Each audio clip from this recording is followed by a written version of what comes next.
समझने की क्रिया को जानना कह रहे हैं। ये मानना जो है, ये कौन सी क्रिया है और ये कैसे, मतलब इसको अपन समझ सकते हैं कि किस स्थिति में अपन कहते हैं कि हमें मान गया इसको। मतलब बिना जाने भी अपन मान लेते हैं बहुत कुछ, और जान के उस भी मान लेते हैं। हाँ, लेकिन उसको मानना नहीं बोल रहे हैं। मानना मतलब बोध की क्रिया। अच्छा, बोध जा, की क्रिया।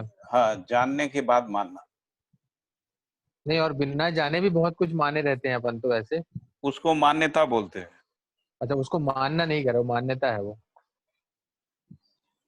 जो जान के माना बुद्धि में हुआ, जो वही मानना है। हाँ जी, हाँ जी। अच्छा, और पहचानना ये भी बुद्धि में ही हो रहा है भैया? पहचानना और निर्वाह करना जो है वो मानव के बीच में होता है। जब मानव मानव के रूप में व्यवहार करता है तब वो पहचानता, निर्वाह करता जो क्रिया के रूप में देखा जाए, मन वृत्ति चित्त बुद्धि, है।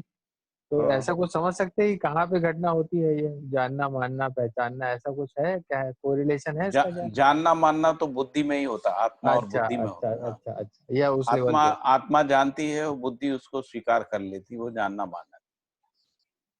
और पहचानना निर्वाह करना उसके बाद सब पहचानना निर्वाह करने के अर्थ में ही होता नहीं भैया, जानना तो समझना है ना भैया, तो समझना तो वो तो अनुभव के बाद ही आत्मा।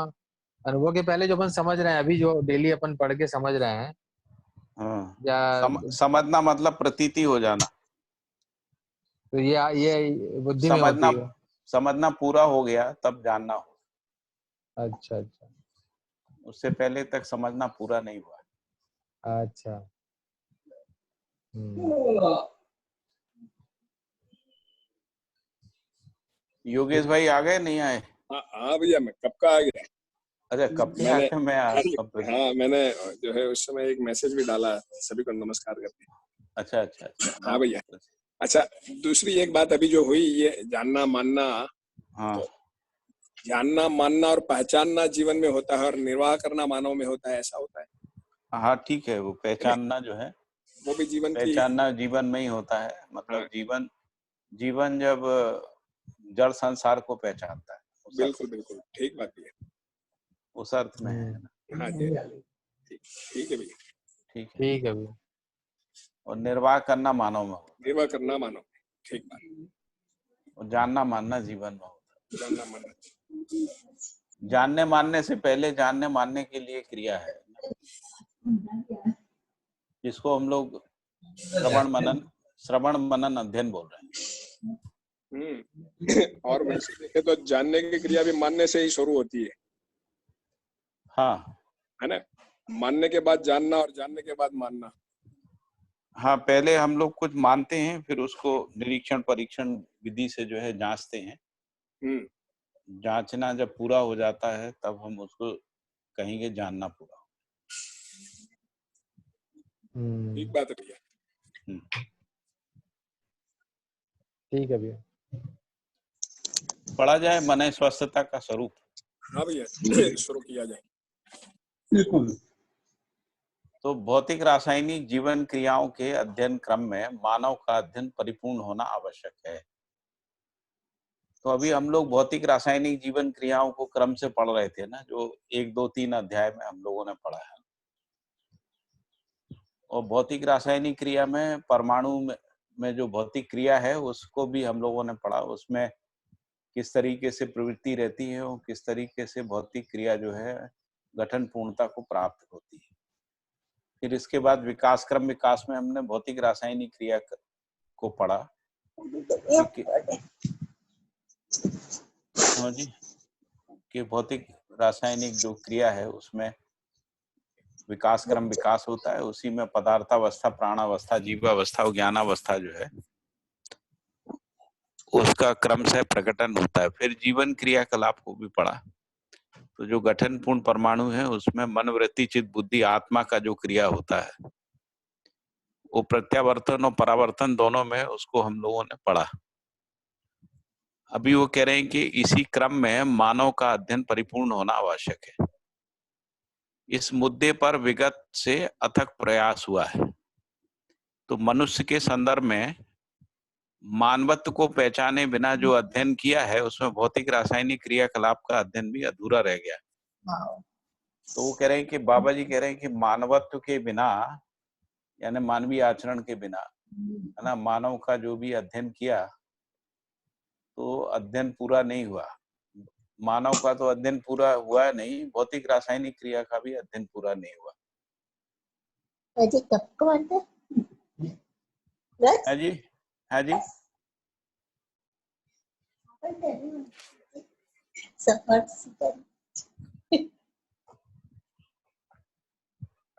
उसी प्रकार भौतिक रासायनिक क्रियाकलाप का जितना भी अध्ययन हुआ है उसके आधार पर भी मानव को समझना पूरा नहीं हुआ।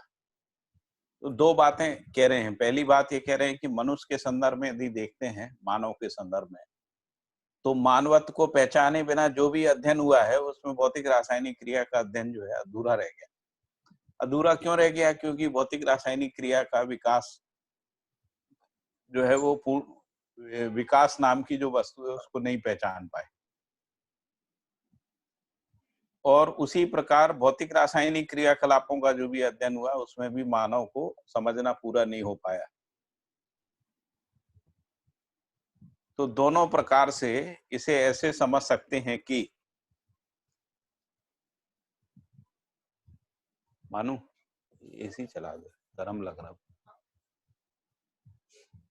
दोनों प्रकार से इसे ऐसे समझ सकते हैं कि भौतिक रासायनिक क्रियाकलाप का सूत्र भी मानव को जितना उपलब्ध है उसके आधार पे मानव का सूत्र और व्याख्या नहीं होता है। तो अभी तक जो भौतिक रासायनिक क्रियाकलाप को समझा है उसके आधार पे मानव का सूत्र और व्याख्या नहीं होता है। हम मानव पर विश्वास करने की स्थिति में नहीं पहुंचे। तो पहली बात तो ये कह रहे हैं कि भौतिक रासायनिक क्रियाकलाप का जो भी अध्ययन हुआ है आध्यात्मवाद में और भौतिकवाद में,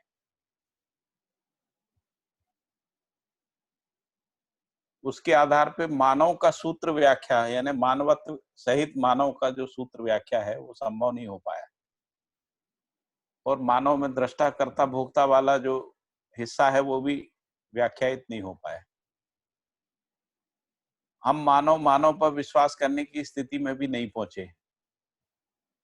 हम सर्व देश में रहने वाले मानव भौतिक क्रियाकलाप पर विश्वास करते हैं, जबकि मानव के क्रियाकलाप पर विश्वास करना अभी तक बना नहीं है। तो कह रहे हैं कि अभी भी लोग भौतिक क्रियाओं पे तो विश्वास करते हैं, भौतिक रासायनिक क्रियाओं पे, लेकिन मानव के ऊपर विश्वास करना अभी तक बना नहीं है। इससे भी ये निष्कर्ष निकलता है कि मानव का अध्ययन नहीं हो पाया है। इस समस्या के चलते अभी तक मानव का मानवत्व, मानव का आचरण, मानव की मानसिकता और मानव की प्रकृति पर निश्चय करना संभव नहीं हुआ है। तो मानवत्व के रूप में त्वसहित व्यवस्था है, उसका एक निश्चित आचरण है जिसको हम लोग मूल्य चरित नैतिकता बोल रहे हैं ना। मूल्य चरित नैतिकता की अविभाज्यता के रूप में किया गया संपूर्ण कार्य व्यवहार, विचार विन्यास, इसको मानव का आचरण कह रहे हैं। और इसमें मानव की मानसिकता है। मानसिकता का मतलब है संस्कारों की, स्वीकृतियों की प्रकाशन क्रिया। तो मानव मानसिकता भी अभी स्पष्ट नहीं हुई, समुदाय मानसिकता ही स्पष्ट है ना। फिर मानव की प्रकृति पर निश्चय करना संभव नहीं हुआ है। ठीक है, ये स्टेप बाय स्टेप चल रहे हैं हम लोग, है ना। तो पहली बात उन्होंने यही कही कि भौतिक रासायनिक जीवन क्रियाओं के अध्ययन के रूप में जो भी कुछ हुआ है विगत में भी उसमें प्रयास होता रहा है, लेकिन यदि इसको मानव के संदर्भ में देखते हैं तो मानवत्व को पहचाने बिना भौतिक रासायनिक क्रियाकलाप का अध्ययन पूरा नहीं हुआ। और भौतिक रासायनिक क्रियाकलाप का जो भी अध्ययन हुआ है उसके आधार पे मानव को समझना नहीं हो सकता। और इन दोनों, ये दो प्रकार के मुद्दे हैं, जो एक भौतिकवाद से जुड़ा हुआ है, दूसरा आदर्शवाद से जुड़ा हुआ है। दोनों प्रकार से ऐसे समझ सकते हैं कि भौतिक रासायनिक क्रिया का सूत्र अभी तक मानव को जितना उपलब्ध हुआ है उसके आधार पे मानव का सूत्र व्याख्या नहीं हुआ। और दूसरी बात कह रहे हैं इसी कारण से जो मानव मानव पे विश्वास की स्थिति में नहीं पहुंचा।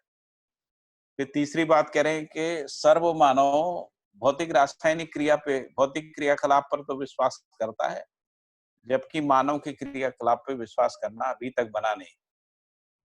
तो ये जो समस्या है, इस समस्या के चलते अभी तक मानव का मानवत्व, मानव का आचरण, मानव की मानसिकता और मानव की प्रकृति पर निश्चय करना संभव नहीं हुआ। ये 4 मुद्दों पर हम अभी किसी निश्चित जगह पे नहीं पहुंचे। इस घोषणा को प्रकारांतर से सभी शासन संस्था, शिक्षण संस्था, धर्म संस्कार संस्था, प्रौद्योगिकी संस्थाएं और व्यापार संस्थाएं अनेक प्रकार से कहती रही हैं। इस स्थिति की रिक्तता ही विकास और जागृति को समझने की आवश्यकता का कारण रही। तो कह रहे हैं कि ये जो निश्चय नहीं हुआ है, इस बात की घोषणा ये सारी संस्थाएं करती रही हैं, शासन संस्थाएं। आदमी पे विश्वास नहीं किया जा सकता है, इसीलिए जो है दंड विधि से नियंत्रण का प्रयास जो है देखने को मिलता है। धर्म धर्म संस्था भी कहती है मानव विश्वास नहीं किया जा सकता है, क्योंकि मानव का कल्याण जो है वो धर्म से होता है। तो मानव अपने आप में कोई नियंत्रित होने वाली है ऐसा है। शिक्षा संस्थाओं में भी यही है, प्रौद्योगिकी संस्थाएं भी जो है क्रमशः और व्यापार संस्थाएं भी मानव पे विश्वास करके ही चलती। तो इस स्थली की रिक्तता ही विकास और जागृति को समझने की आवश्यकता का कारण बनी। तो इसीलिए बाबा जी कह रहे हैं कि उनके जो अनुसंधान का मुद्दा बना, उसके मूल में यही रिक्तता थी कि भाई मानव मानव पे क्यों विश्वास नहीं कर पा रहा है, और मानव में मानवत्व, आचरण, मानसिकता और प्रकृति का निश्चयन क्यों नहीं हुआ। तो इस बात को स्पष्ट किया जा चुका है कि परमाणु ही भौतिक रासायनिक जीवन क्रिया में भागीदारी करता है, और जीवन क्रियाओं के मूल में भी गठनपूर्ण परमाणु का होना स्पष्ट किया जा चुका है। चाहे भौतिक क्रिया हो, रासायनिक क्रिया हो, जीवन क्रिया हो, इन तीनों विधाओं की पहचान, विविधता की पहचान, एकता की पहचान, ये उनके आचरण के आधार पर ही हम मानव निर्धारित कर पाते हैं। तो ये जो भौतिक रासायनिक जीवन क्रियाएं हैं, इन तीनों विधाओं की पहचान और विविधता, इनमें जो विविधता है इसकी पहचान, इनके बीच में जो एकता है उनकी पहचान, और उनके आचरण के आधार पे मानव निर्धारित कर रहे हैं, पर ही हम मानव निर्धारित कर रहे हैं। जैसे लोहे के आचरण के आधार पर लोहे की पहचान निर्धारित करते हैं, वैसे ही मट्टी, पत्थर, धातु, गधा, घोड़ा, बिल्ली, कुत्ता, चींटी, हाथी, इन सबको उनके आचरण के आधार पर पहचानते हैं, और इसके साथ मानव के होने का कार्य व्यवहार को भी निर्धारित करते हैं। तो मतलब ये जितने भी प्रकार की पदार्थावस्था और जीवावस्था की इकाइयां हैं, इसमें प्राणावस्था की इकाइयों को नहीं शामिल किया, लेकिन प्राणावस्था की भी इकाइयां हैं। तो हम उनके आचरण के आधार पर पहचानते हैं, और उसके साथ मानव के होने वाले कार्य व्यवहार को भी निर्धारित कर पाते हैं। लेकिन मानव का आचरण जो है वो पहचानने में नहीं आता है, इसीलिए मानव के आचरण के निश्चित बिंदुओं को नहीं पहचान। तो बाबा जी कह रहे हैं कि अस्तित्व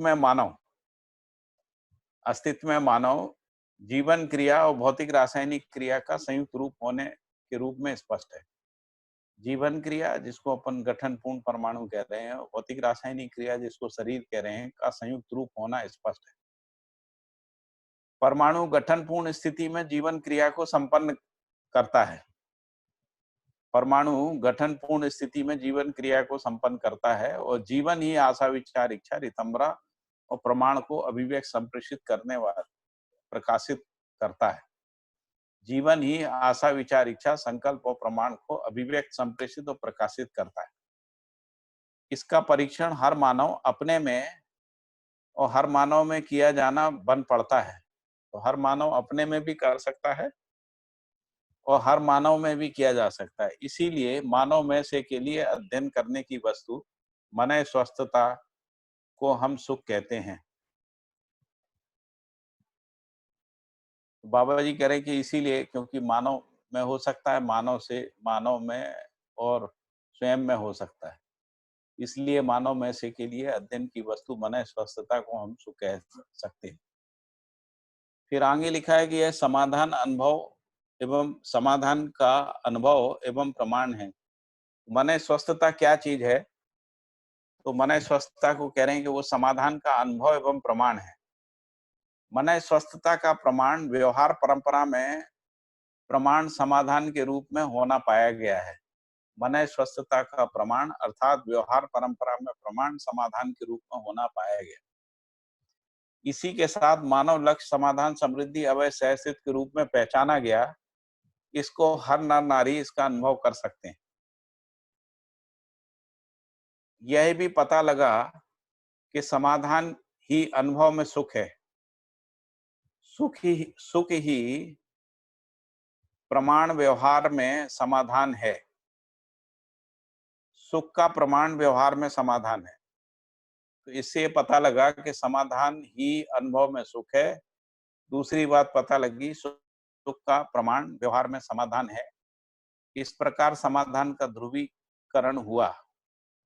समाधान जीवन क्रिया का अथवा मन स्वस्थता का अथवा जीवन जागृति का अभिव्यक्ति संप्रेषणा प्रकाशन होना स्पष्ट हुआ। तो हमको क्या चीजें पता लगी? पहला, समाधान ही अनुभव में सुख है।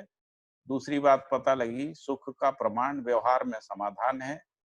तीसरी बात पता लगी, इस प्रकार समाधान का ध्रुवीकरण हुआ।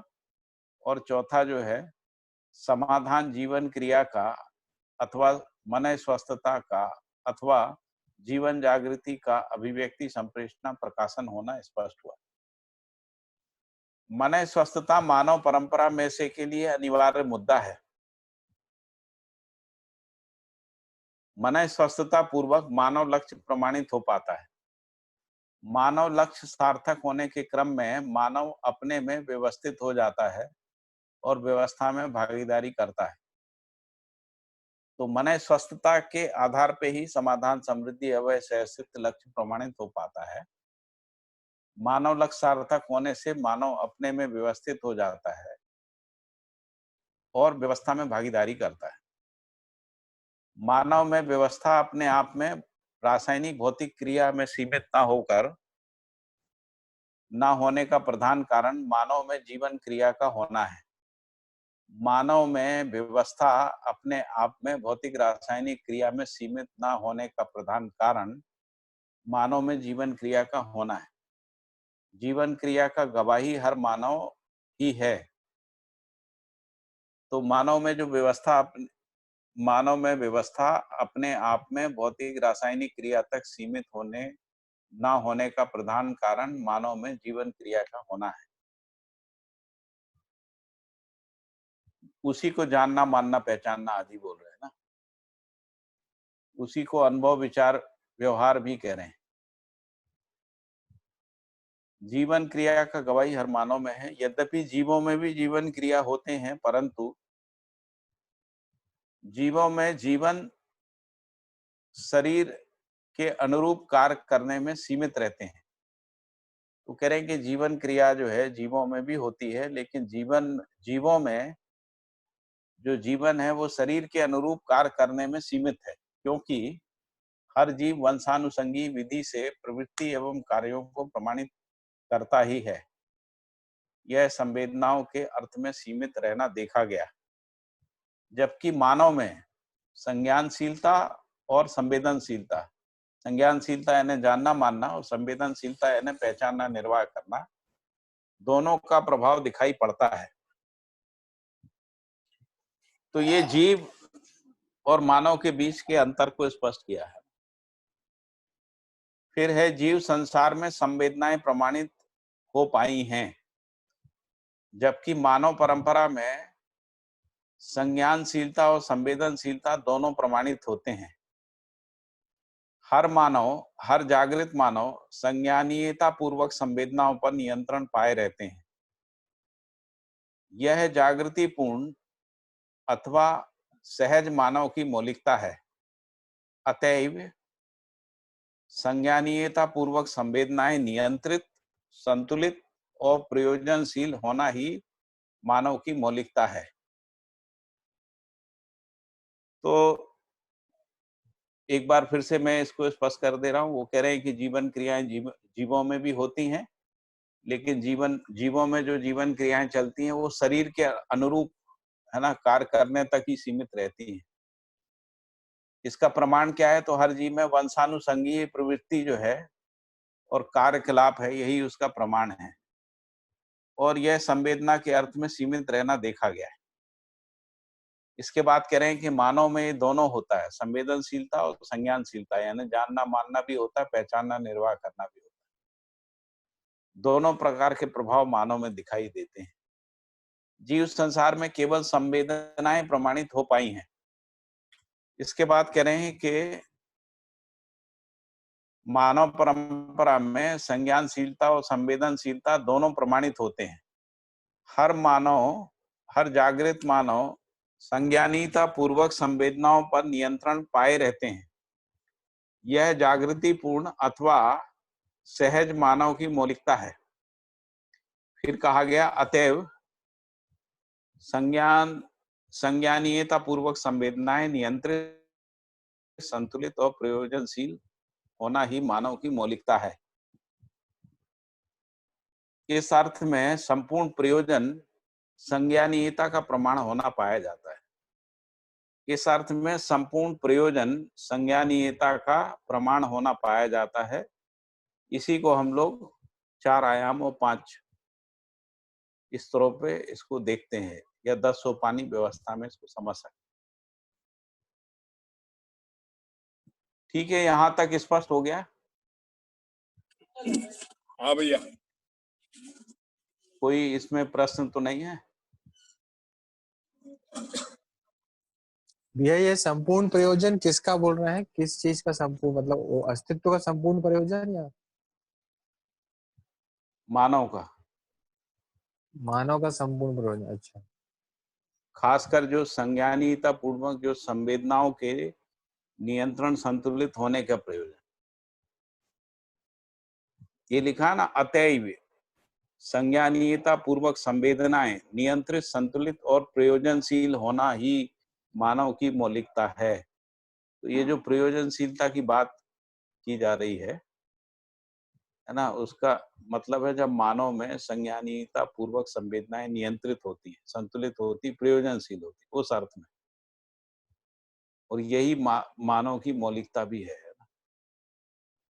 संवेदनाओं का मतलब है कि हम जो स्वयं को शरीर मान के, इंद्रिय मान के जीते हैं, उसमें जो अस्थिरता, अनिश्चितता रहती है, असंतुलन रहता है, वो नियंत्रित हो जाता है।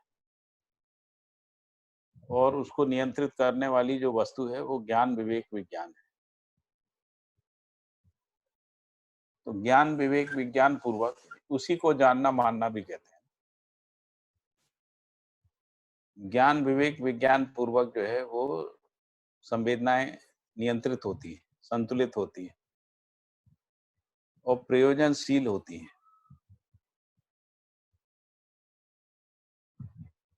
तो प्रयोजनशीलता का मतलब व्यवस्था में भागीदारी करने से है। तो इस अर्थ में संपूर्ण प्रयोजन संज्ञानीयता का प्रमाण प्रस्तुत करना ही है। यानी जो मानव का संपूर्ण प्रयोजन है, वो जो उसने जाना माना है, यानी जो ज्ञान है, यानी जो समझदारी है, उसको प्रमाणित करना ही है।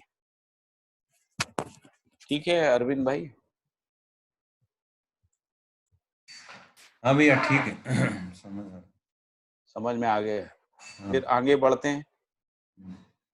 तो मानव की परिभाषा मनाकार को साकार करने, मन स्वस्थता को प्रमाणित करने के अर्थ में सार्थक है। यह हर मानव में से के लिए स्वीकृत है। तो हर मानव में मानव से मानव के लिए स्वीकृत है। मानव स्वस्थ मानस का होना चाहता ही है। यानी किसी से भी पूछें तो वो कहता है कि हाँ भाई, हम न्यायपूर्वक जीना चाहते हैं, मूल्यों में जीना चाहते हैं, आदि आदि, है ना। उसी को हम लोग कह रहे हैं कि हर मानव जो है स्वस्थ मानस का होना चाहता है। कोई भी अज्ञान को स्वीकारता नहीं है, भ्रम को स्वीकारता नहीं, भय को स्वीकारता नहीं है ना। फिर है मनाकार को साकार करता ही रहता है। तो इस परिभाषा के अंतर्गत में जो मनाकार को साकार करना है, ये तो मानव से संभव हो गया है। इसे सर्व देश काल में परीक्षण किया जा सकता है। इस ढंग से रासायनिक, भौतिक और जीवन क्रियाकलाप का संयुक्त प्रकाशन रूपी मानव अन्य प्रकृति जैसे जीव, वनस्पति प्रकृति और खनिज प्रकृति से भिन्न होना अपने आप में स्पष्ट है। तो ये कह रहे हैं कि जो मानव का परिभाषा है, उस परिभाषा के दृष्टिकोण से भौतिक, रासायनिक और जीवन क्रिया के संयुक्त प्रकाशन रूपी मानव अन्य प्रकृति यानी जीव प्रकृति, वनस्पति प्रकृति और खनिज प्रकृति से भिन्न होना अपने आप में स्पष्ट है। सह अस्तित्ववादी विचार के अनुसार, ज्ञान विवेक विज्ञान के अनुसार सर्व मानव को मानव लक्ष्य के अर्थ में शिक्षा संस्कार को अपनाना आवश्यक है।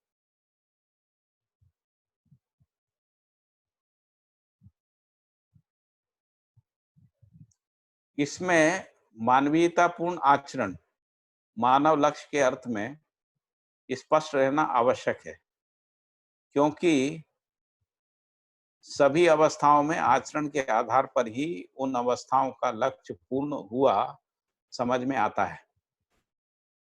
तो पहले ये कह रहे हैं कि सहअस्तित्ववादी विचार के अनुसार, ज्ञान विवेक विज्ञान के अनुसार सर्व मानव को मानव लक्ष्य के अर्थ में शिक्षा संस्कार को अपनाना आवश्यक है। इसके लिए, किसके लिए? ये जो ऊपर जो बात की गई कि हर मानव जो है स्वस्थ मानस होना चाहता है, यानी मन स्वस्थता के लिए। दूसरी बात ये कही गई कि इसमें मानवीयतापूर्ण आचरण मानव लक्ष्य के अर्थ में, तो जो भी हम आचरण करते हैं मूल चरित्र नैतिकता के रूप में, वो मानव लक्ष्य यानी समाधान, समृद्धि, अभय, सहअस्तित्व के अर्थ में स्पष्ट होना आवश्यक है, क्योंकि सभी अवस्था में आचरण के आधार पे ही उन अवस्थाओं का लक्ष्य पूर्ण हुआ समझ में आता है। जैसे पदार्थावस्था में संपूर्ण परिणाम के आधार पर यथास्थिति रूपी लक्ष्य का आचरण करता हुआ देखने को मिलता है। इसी प्रकार प्राणावस्था और जीवावस्था में भी कार्यरत सभी इकाइयां उन अवस्थाओं के लक्ष्य के अर्थ में आचरण करती हुई स्पष्ट है। तो पदार्थावस्था में संपूर्ण वस्तुएं परिणाम के आधार पर यथास्थिति रूपी लक्ष्य का आचरण करता हुआ देखने को मिलता है। प्राणावस्था और जीवावस्था में कार्यरत सभी इकाइयां उन अवस्थाओं के यानी प्राणावस्था जीवावस्था के लक्ष्य के अर्थ में आचरण करती हुई स्पष्ट हुई हैं। यथा प्राणावस्था अस्तित्व सहित पुष्टि के अर्थ में और बीज से वृक्ष और वृक्ष से बीज तक यात्रा करना देखने को मिलता है। इसी प्रकार जो जीव संसार है वो अस्तित्व पुष्टि सहित वंशानुसंगी विधि से जीने की आशा में आचरण करता हुआ देखने को मिलता है। तो पहले ये बताया कि पदार्थावस्था और प्राणावस्था जीवावस्था में क्या अंतर है। फिर उसका उदाहरण दिया कि प्राणावस्था में बीजानुसंगी व्यवस्था के रूप में देखने को मिलता आचरण और जीवावस्था में वंशानुसंगी लक्ष्य के अर्थ में। तो अस्तित्व पुष्टि सहित वंशानुसंगी विधि से जीने की आशा में आचरण करते हुए देखने को मिलते हैं। इससे इतने सुस्पष्ट स्थितियों को देखने के उपरांत यह भी आवश्यक रहा कि मानव का आचरण अस्तित्व पुष्टि आशा सहित सुख को प्रमाणित करने के अर्थ में होना है। इसके लिए मन स्वस्थता प्रमाणित होना स्वाभाविक रही। तो जीव संसार से आगे क्या आ गया कि अस्तित्व पुष्टि सहित जीने की आशा सहित सुख को प्रमाणित करने के अर्थ में होना, जिसके लिए मन स्वस्थता होना आवश्यक है। मानव का आचरण मूल चरित्र नैतिकता के संयुक्त रूप में स्पष्ट होना पाया जाता है। मौलिकता पूर्वक ही मूल्यों का मूल्यांकन होना पाया जाता है। मानव में संबंधों का निर्वाह, उसकी निरंतरता, उसकी स्वीकृति एक मौलिकता है। तो संबंध की स्वीकृति, उसकी निरंतरता के साथ ही मूल्यों का मूल्यांकन होना पाया जाता है। इसी अर्थ में संबंधों की पहचान, मूल्यों का निर्वाह, मूल्यांकन परस्पर उभय तृप्ति अथवा परस्पर तृप्ति का होना पाया जाता है। यही मूल्य और मौलिकता का तात्पर्य है। आचरण का जो दूसरा भाग है वो स्वधन स्वनारी दयापूर्ण कार्य व्यवहार के रूप में सुस्पष्ट होना पाया जाता है। आचरण का दूसरा भाग हो गया। फिर इसके बाद लिखा है जिससे मानव का मौलिक चरित्र अथवा सार्वभौम चरित्र सुस्पष्ट होता है। तीसरी विधा से नैतिकता मानव में धर्म नीति राजनीति की अपेक्षा में प्रमाण होना पाया जाता है। प्रमाण रूप में हर जागृत नर नारी अपने तन मन धन रूपी अर्थ की सुरक्षा सदुपयोगता को प्रस्तुत करता है। इसमें सुरक्षात्मक विधियां राजनीति और सदुपयोगात्मक विधियां धर्म नीति के नाम से जानी जाती। तो मानव के संपूर्ण आचरण को इन बिंदुओं में स्पष्ट किया, जिसको हम लोग मूल चरित्र नैतिकता कह रहे हैं। तो मूल्यों का मूल्यांकन जो है मौलिकता पूर्वक है, और मौलिकता की जो पहचान है वो संबंध निर्वाह, उसकी निरंतरता, उसकी स्वीकृति के साथ है। फिर ये कहा कि इसी अर्थ में संबंधों की पहचान, मूल्यों का निर्वाह, मूल्यांकन, परस्पर उभय तृप्ति होना पाया जाता है। यही मूल्य और मौलिकता का तात्पर्य है। फिर ये कहा कि ये एक हिस्सा है, दूसरा हिस्सा ये है, आचरण का जो दूसरा भाग है वो स्वधन स्वनारी दयापूर्ण कार्य व्यवहार के रूप में है। इसके बाद कहा कि मानव में जो मौलिक चरित्र है उसका सार्वभौम चरित्र सुस्पष्ट हो जाता है। इससे मानव का मौलिक चरित्र अथवा सार्वभौम चरित्र सुस्पष्ट हो जाता है। फिर तीसरा हिस्सा है जिसको नैतिकता कह रहे हैं। तो नैतिकता में मानव धर्म नीति और की अपेक्षा में प्रमाण होना पाया जाता है। तो हर नर नारी जो है तन मन धन रूपी अर्थ की सुरक्षा सदुपयोगता में प्रमाणित होते हैं। इनमें से सुरक्षात्मक विधियां राजनीति और सदुपयोगात्मक नीति धर्म नीति के नाम से जानी जाती है।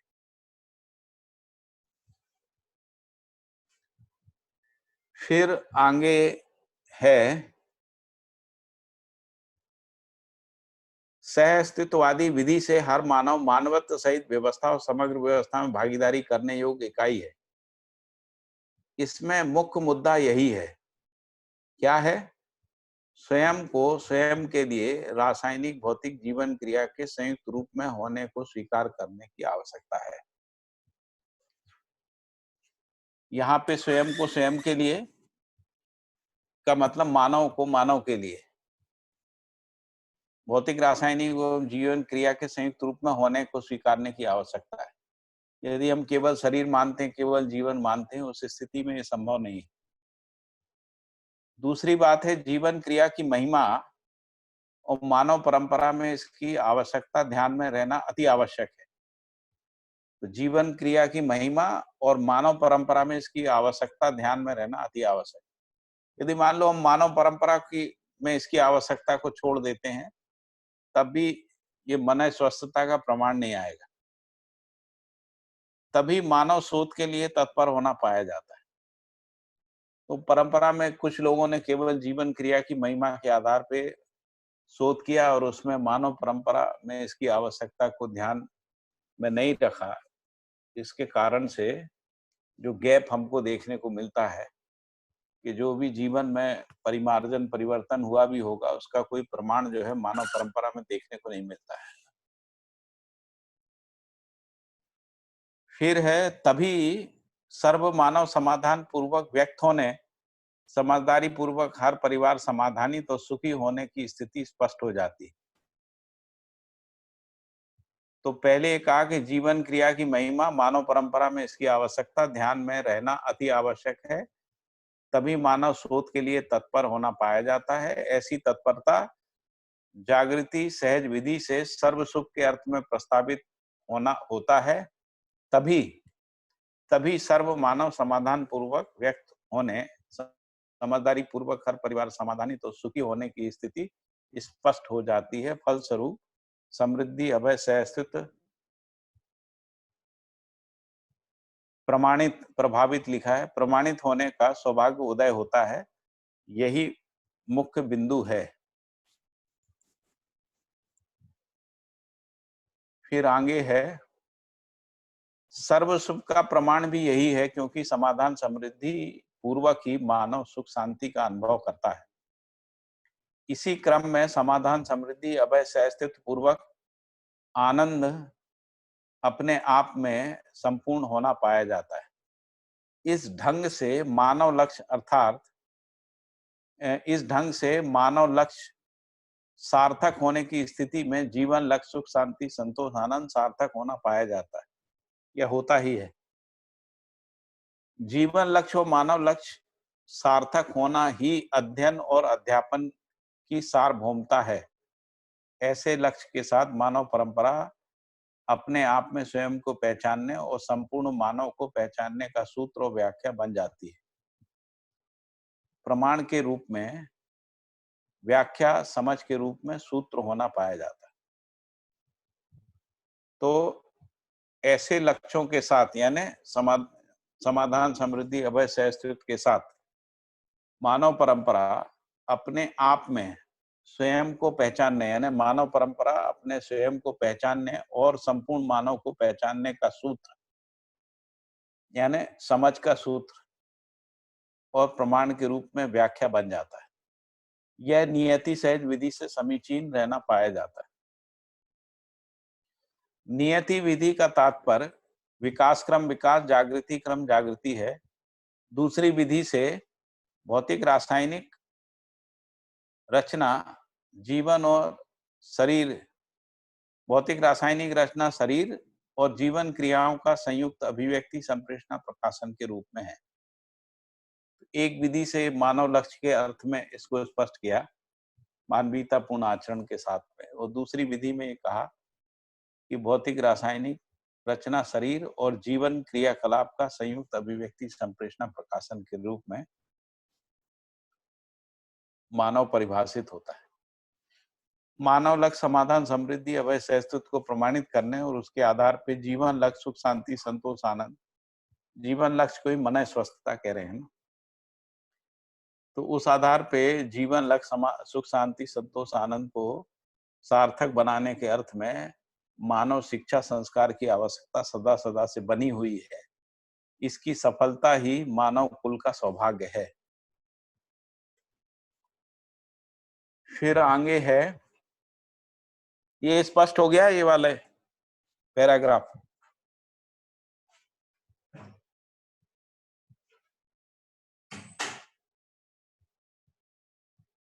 ऊपर वाले पैराग्राफ स्पष्ट हो गए?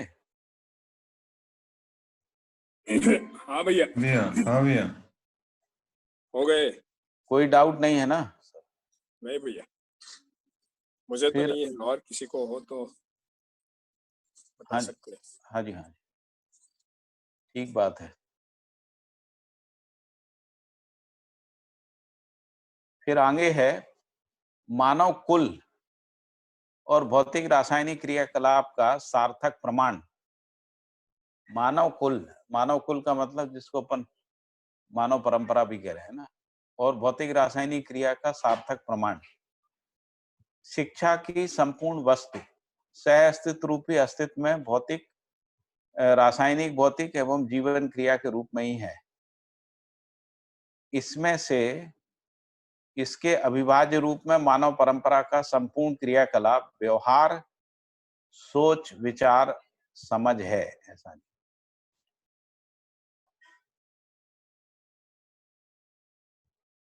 फिर लिखा है, समझ के अर्थ में ही हर मानव का अध्ययन करना होता है। फिर लिखा है, समझ अपने में जानना मानना पहचानना निर्वाह करने के रूप में प्रमाणित होती है। इसी अर्थ में संपूर्ण अध्ययन सार्थक होता है। पहली बात ये कही कि संपूर्ण शिक्षा की वस्तु सह अस्तित्व रूपी अस्तित्व में रासायनिक भौतिक जीवन क्रिया के रूप में है। दूसरी बात ये बोली कि इनके अविभाज्य रूप में मानव परंपरा का संपूर्ण क्रियाकलाप, है ना, व्यवहार, सोच, विचार, समझ आदि है ना। तो ये अविभाज्यता में ही समझ में आएगा। तो यदि हमने, जैसा पहले भी कहा कि यदि भौतिक रासायनिक क्रिया को जीवन क्रिया की अविभाज्यता में नहीं समझते हैं, तो मानव का आचरण, मानव का लक्ष्य आदि स्पष्ट नहीं होता है, मानव की मानसिकता स्पष्ट नहीं होती है ना। जो 4 बिंदु हम लोगों ने देखे थे, है ना, वो चारों स्पष्ट नहीं होते। क्या थे वो 4 बिंदु?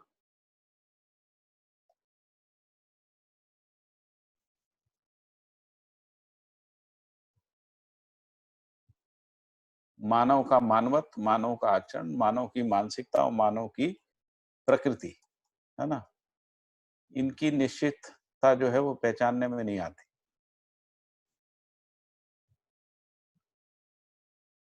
फिर ये कहा कि सहअस्तित्व रूपी अस्तित्व में इनका अध्ययन करना होगा। फिर ये कहा कि इसको अविभाज्य रूप में देखना होगा। कहाँ देखना है? तो व्यवहार में, क्रियाकलाप में, व्यवहार में, सोच, विचार और समझ में, है ना।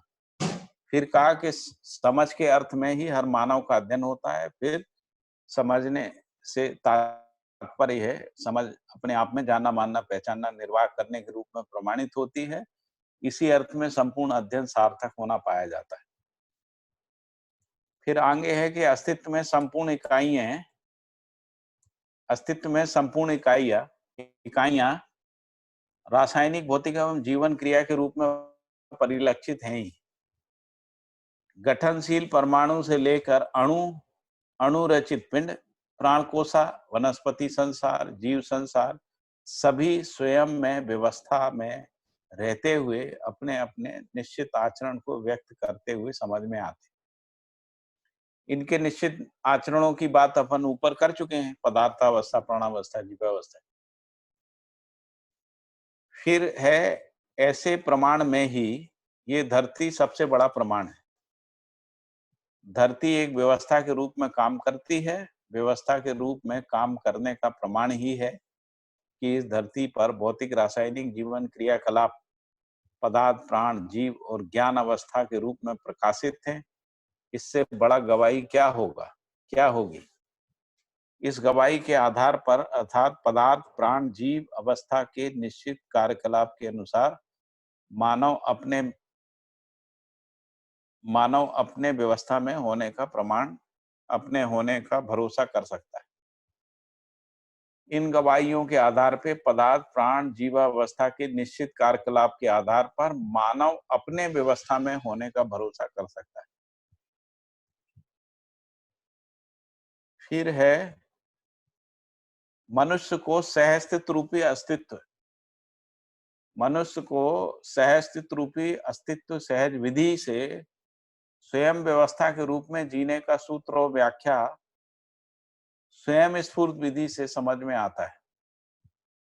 क्या आता है? तो सहअस्तित्ववादी विधि से संपूर्ण मानव को एक अखंड समाज के रूप में पहचानना हो पाता है।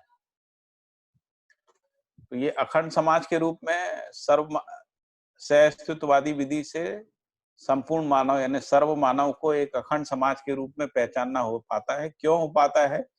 क्योंकि मानव के निश्चित आचरण का पहचान होता है, मानवत्व का पहचान होता है, मानव की मानसिकता का और मानव की प्रकृति का पहचान होता है। तो निश्चित आचरण के आधार पे ही अखंड समाज को पहचानना हो सकता है। अखंड समाज मानसिकता का पूर्ण समझ ही ज्ञान विवेक विज्ञान में सार्वभौम व्यवस्था का ताना बाना स्पष्ट हुआ रहता है। तो कह रहे हैं कि अखंड समाज मानसिकता का पूर्ण समझ ही ज्ञान विवेक विज्ञान रूप में सार्वभौम व्यवस्था का ताना बाना स्पष्ट हुआ रहता है। ठीक, बंद हो गया, मुझे भी इसी की जरूरत नहीं है।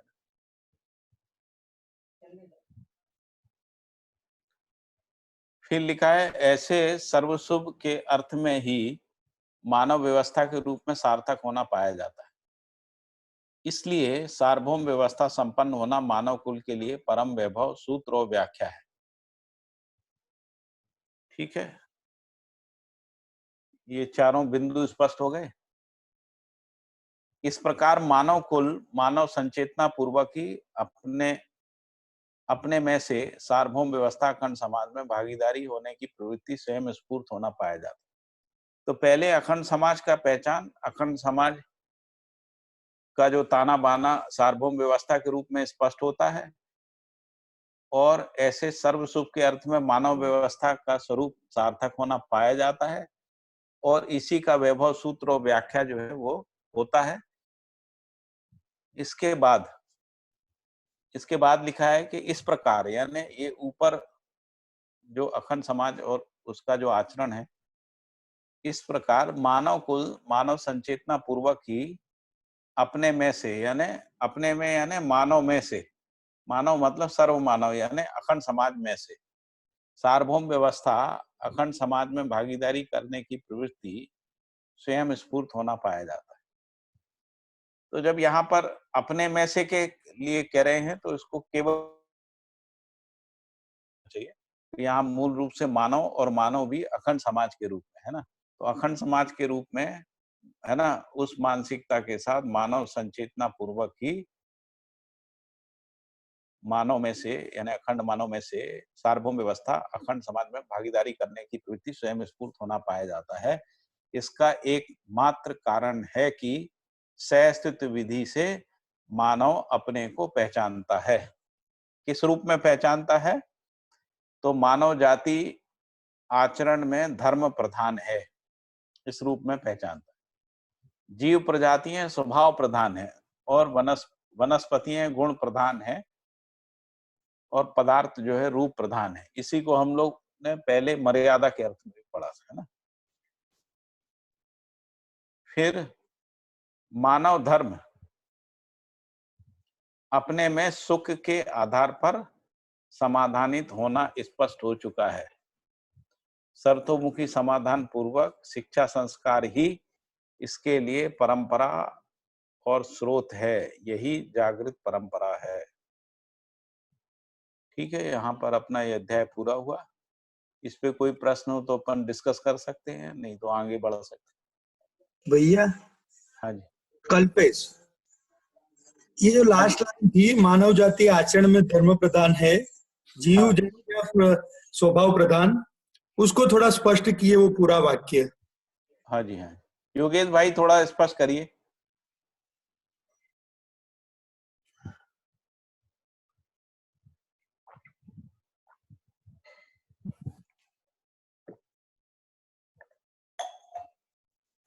योगेश भाई कहाँ गए? योगेश भाई सुन नहीं रहे क्या? है नहीं? लग रहा है नहीं है भैया ऐसा। अच्छा अच्छा, कुछ डिस्कनेक्ट हो गए लगता। नहीं है तो सही, सुन नहीं रहे हैं लगता। है भैया, पर सुन हाँ, नहीं रहे हैं, शायद कहीं आसपास गए होंगे।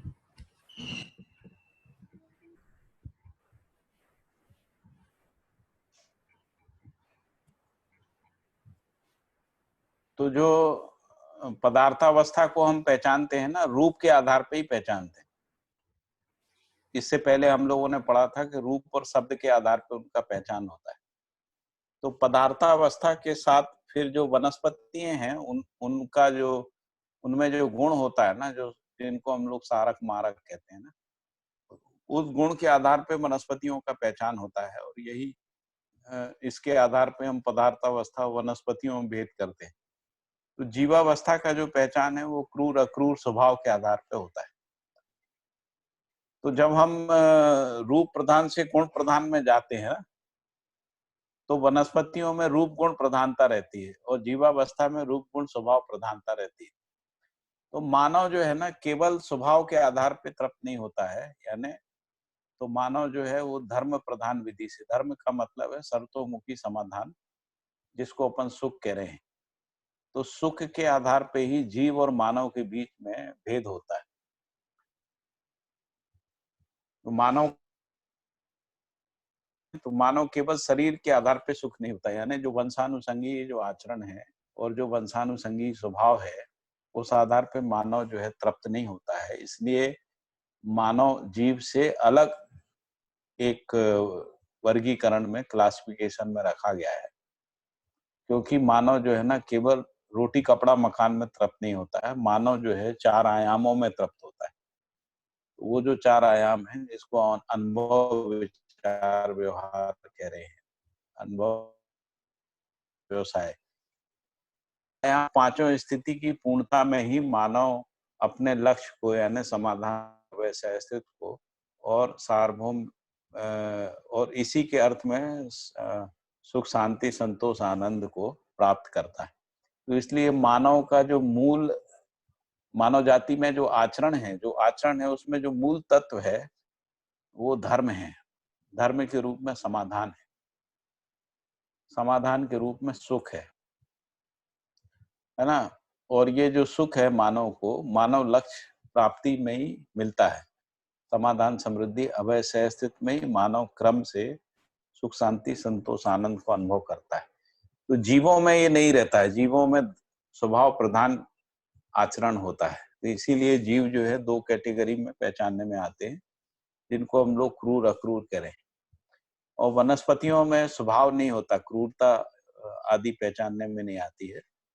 उनमें जो मूल रूप से जो पहचान होती है वो गुण के आधार पे होती है। वनस्पतियों का पहचान जो मानव करता है वो गुण के आधार पे करता है, यानी वो सारक और मारक के अर्थ में, यानी जो प्राण पोषक हैं और प्राण शोषक हैं, उस अर्थ में वनस्पतियों को गुण प्रधान विधि से पहचाना जाता है। और जो पदार्थावस्था की इकाइयां हैं उनको रूप प्रधान विधि से पहचाना। तो उनका जो आचरण है, जो रूप है, वो अंशों के मात्रात्मक भेद के आधार पर रूप होता है। ठीक है कल्पेश भाई?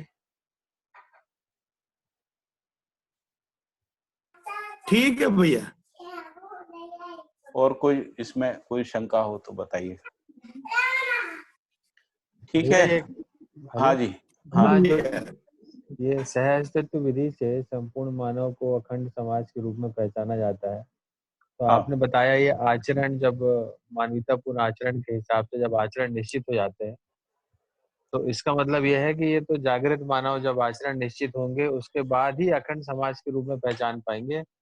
जब कुछ जागृत कुछ अजागृत होंगे तो उसमें निश्चितता नहीं होगी, तो अखंड समाज के रूप में नहीं पहचान पाएंगे। नहीं, ऐसा नहीं है। जैसे अभी आपसे मैं पूछूं, आप अपने को जीव मानते हैं, मानव मानते हैं, क्या बोलेंगे आप? मानव। मानव मानते हैं, इसका मतलब है मानव के रूप में आपकी स्वीकृति है। नहीं, लेकिन जैसे आपने बोला आप निश्चित पूर्ण अपने, आचरण।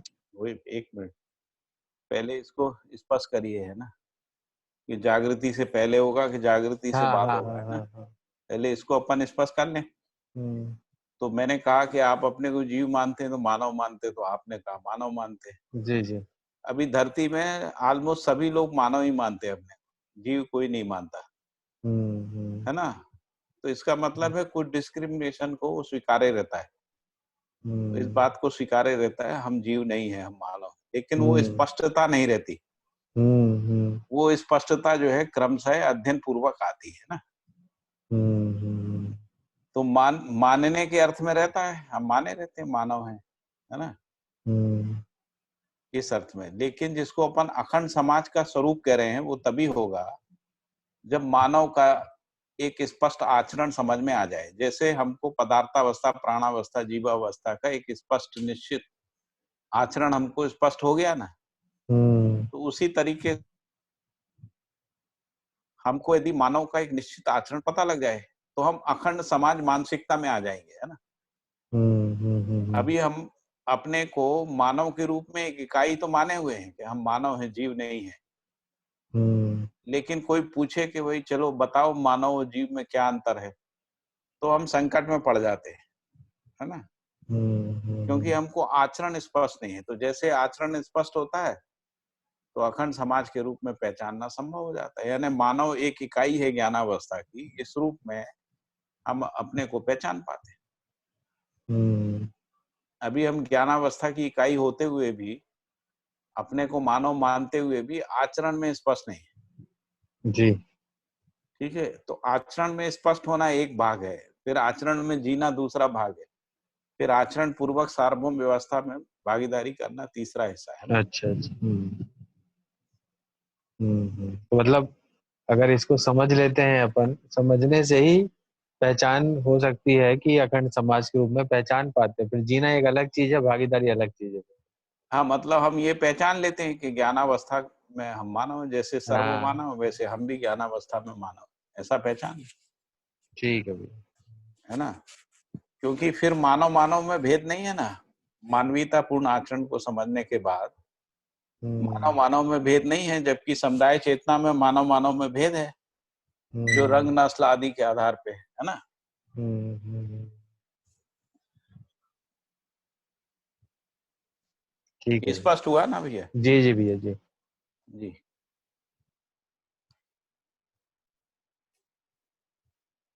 वही है। हाँ जी, सोच और विचार, ये दो में क्या डिफरेंस है? कोई डिफरेंस नहीं है, हम लोग ऐसे ही बोलते रहे हैं पहले से, सोच विचार है। अच्छा, तो इसमें अलग अलग लिखते तो एक ही चीज है ना? हाँ, सोच एक ही विचार बात है। समाज वैसे एक ही लिखते तो एक हाँ ही चीज है। हाँ जी, ठीक है। सोचना विचार करना एक ही क्रिया है। ठीक है। तो हम लोग कभी बोलचाल में ऐसा बोल देते हैं कि तुम ये जो कुछ कर रहे हो सोच विचार कर रहे हो, ऐसे ही कर रहे हो, ऐसा बोल देते हैं ना।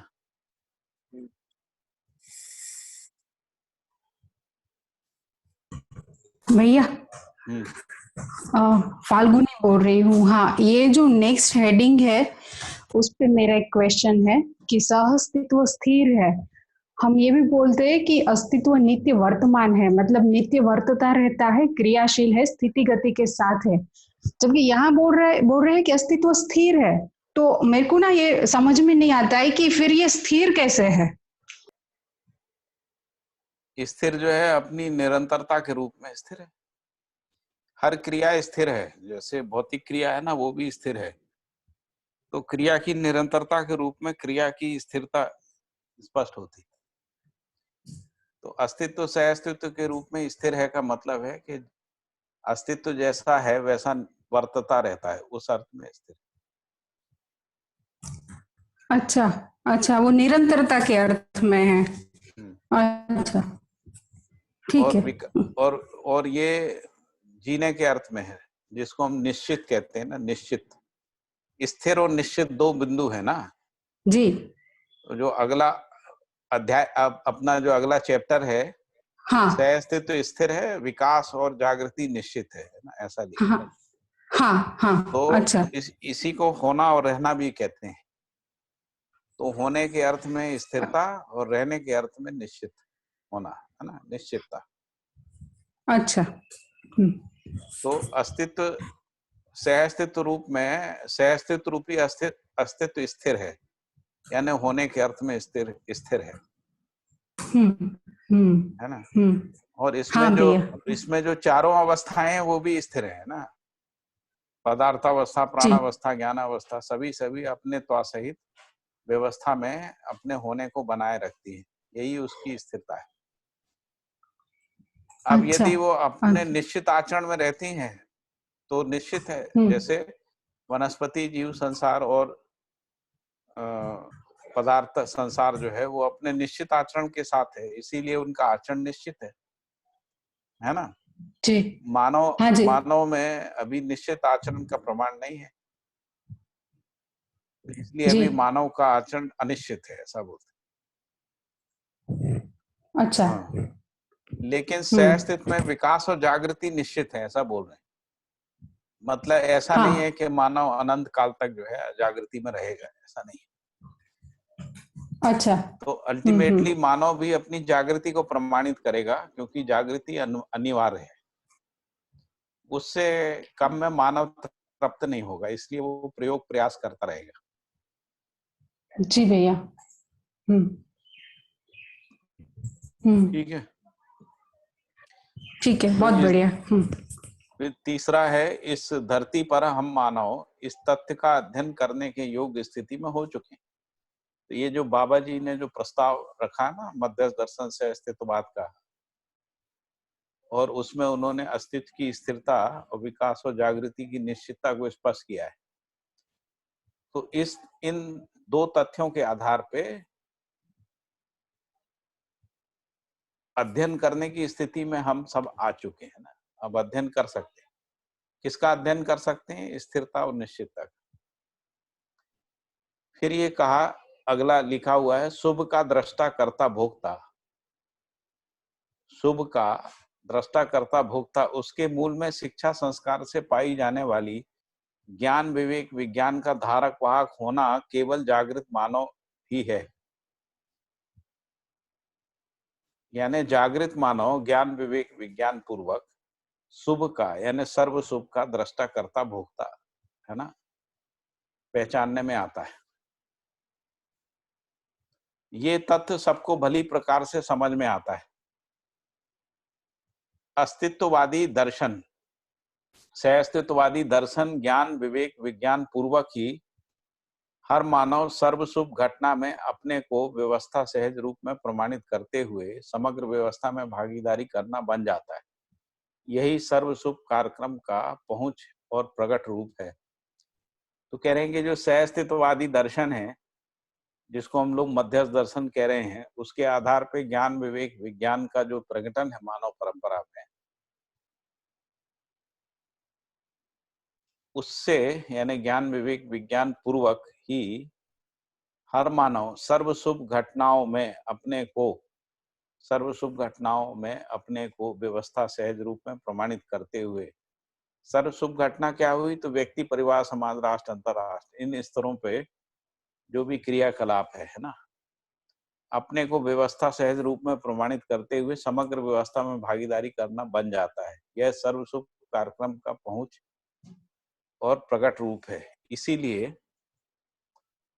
अर्थात सार्वभौम ज्ञान विवेक विज्ञान के लिए अध्ययन ही एकमात्र स्रोत है। तो बाबा जी कह रहे हैं कि इसके लिए जो मुख्य स्रोत है या एकमात्र स्रोत है वो ज्ञान विवेक विज्ञान ही है। फिर आगे लिखा है कि ज्ञान विज्ञान का स्वरूप अपने में सह अस्तित्व रूपी अस्तित्व दर्शन ज्ञान, चैतन्य प्रकृति रूपी जीवन ज्ञान और मानवीयतापूर्ण आचरण रूपी क्रिया व्यवहार ज्ञान और समग्र व्यवस्था में भागीदारी करने का ज्ञान ही संपूर्ण ज्ञान है।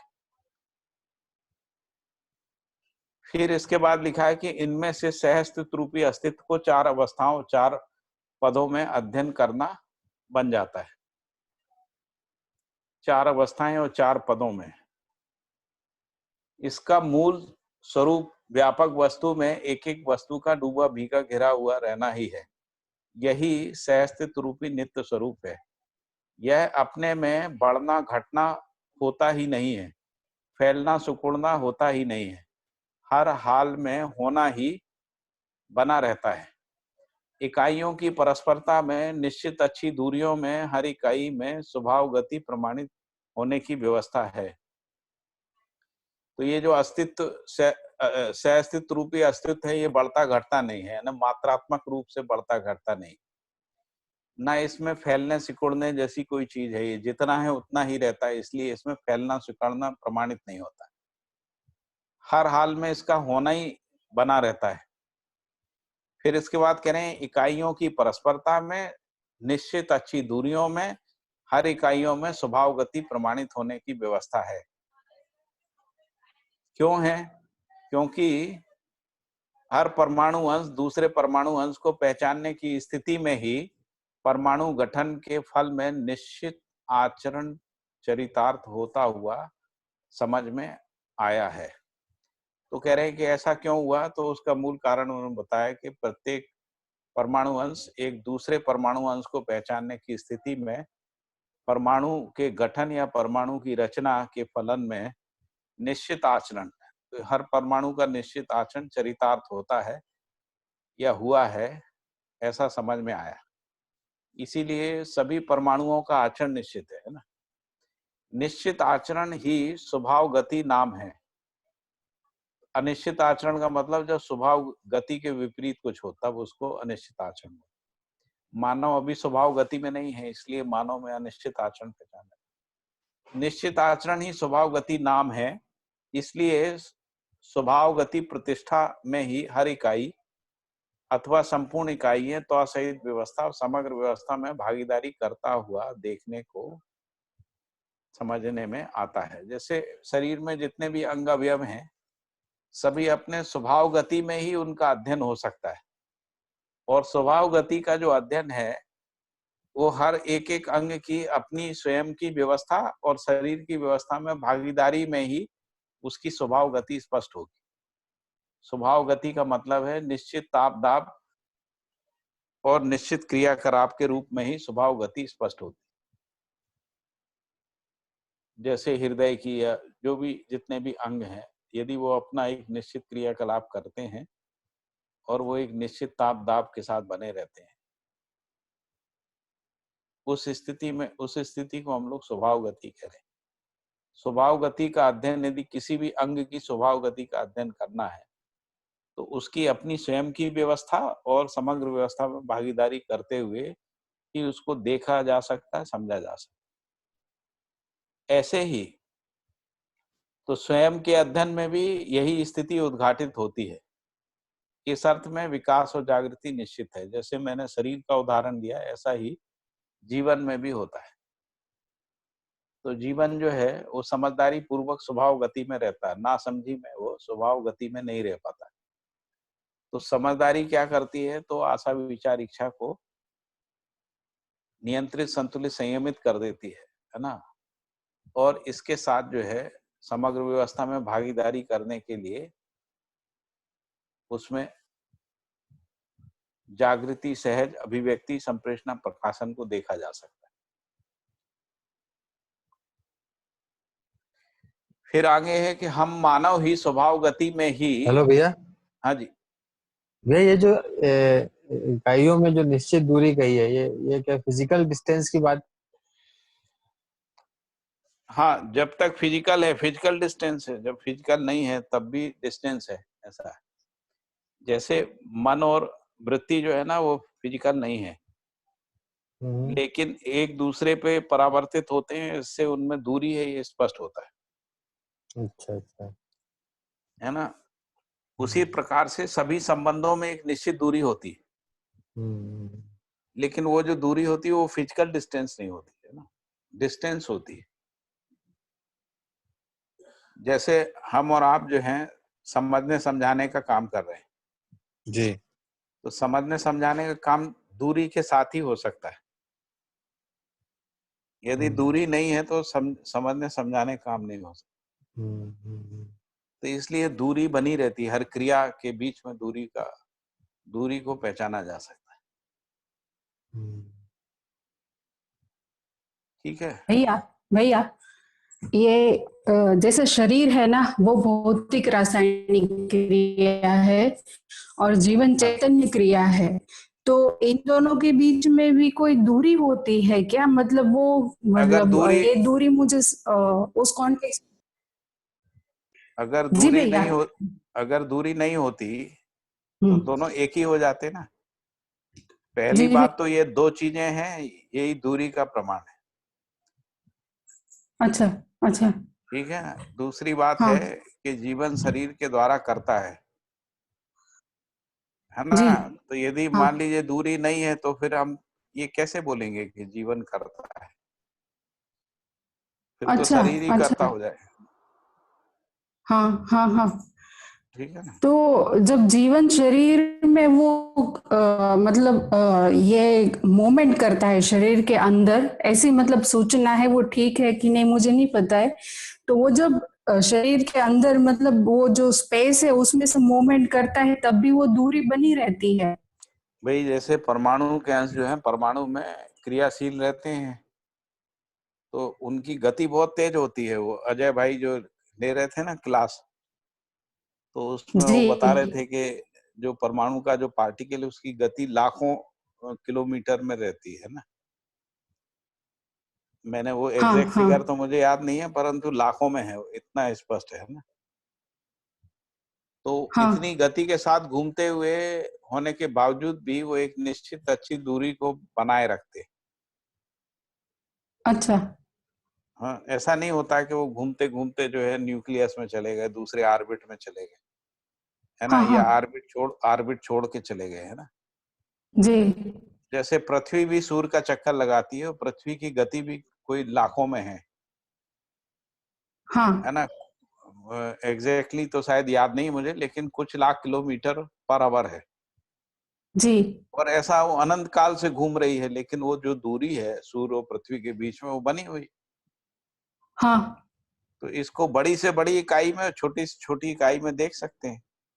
तो इसी प्रकार से जीवन और शरीर के बीच में एक दूरी बनी ही रहती है। अच्छा अच्छा अच्छा। ये दूरी के ठीक है आधार भैया, पे ही हम थैंक यू। दोनों के क्रियाकलाप को पहचान पाते। अच्छा यदि अच्छा। यदि दोनों में दूरी ही खत्म हो गई तो फिर वो एक हो जाएंगे ना। एक होंगे तो फिर क्रियाकलाप का भेद ही समझ में नहीं आएगा। क्रियाकलाप का भेद इसीलिए समझ में आता है कि दूरी है। जी भैया,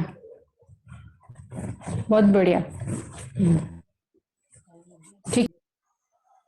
हाँ जी, और कोई प्रश्न हो तो अभी अपन इसको तो यहीं रोकते हैं। कितना बचा है ही क्या, थोड़ा सा ही है क्या? हाँ, 3-4 लाइन है, इसको पूरा कर देते हैं। इसको पढ़ लेते हैं। हाँ, तो इसमें हम ये पढ़ रहे थे कि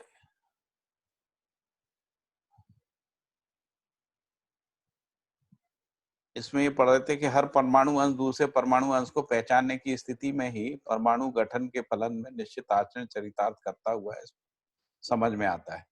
दूसरी बात हमने ये पढ़ी थी कि निश्चित आचरण ही स्वभाव गति नाम है। इसीलिए स्वभाव गति प्रतिष्ठा में ही हर इकाई अथवा संपूर्ण इकाइयां त्वा सहित व्यवस्था और समग्र व्यवस्था में भागीदारी करता हुआ देखने समझने में आता है।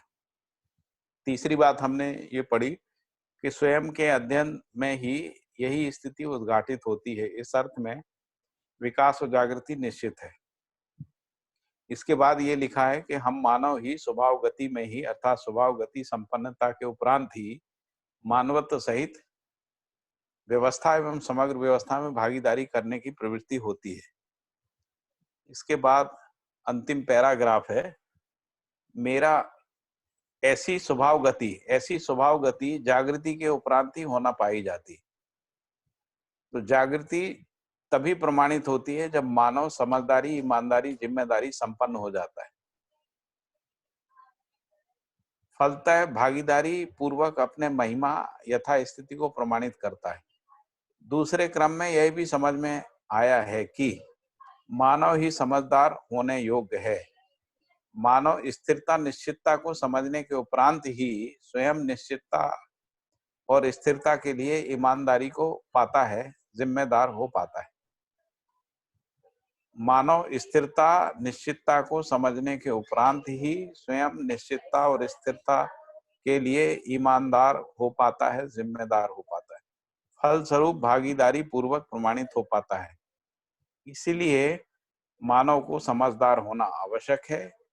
इसकी अपेक्षा अर्थात समझदारी की अपेक्षा सर्व मानव में होना पाया जाता है। ठीक है, तो यहाँ पे हमारा ये दूसरा अध्याय पूरा हुआ। कल हम लोग ये 6 नंबर वाला बिंदु जो है 6वां चैप्टर शुरू करेंगे। इससे संबंधित कोई चर्चा करना हो, अभी करना हो, नहीं तो कल भी कर सकते हैं ना। अभी लॉकडाउन जो है 17 तक बढ़ गया है भैया, लेकिन कई जगह पे ना कुछ छूट दे रहे हैं ना, तो कई गतिविधियां चालू हो जाएंगी।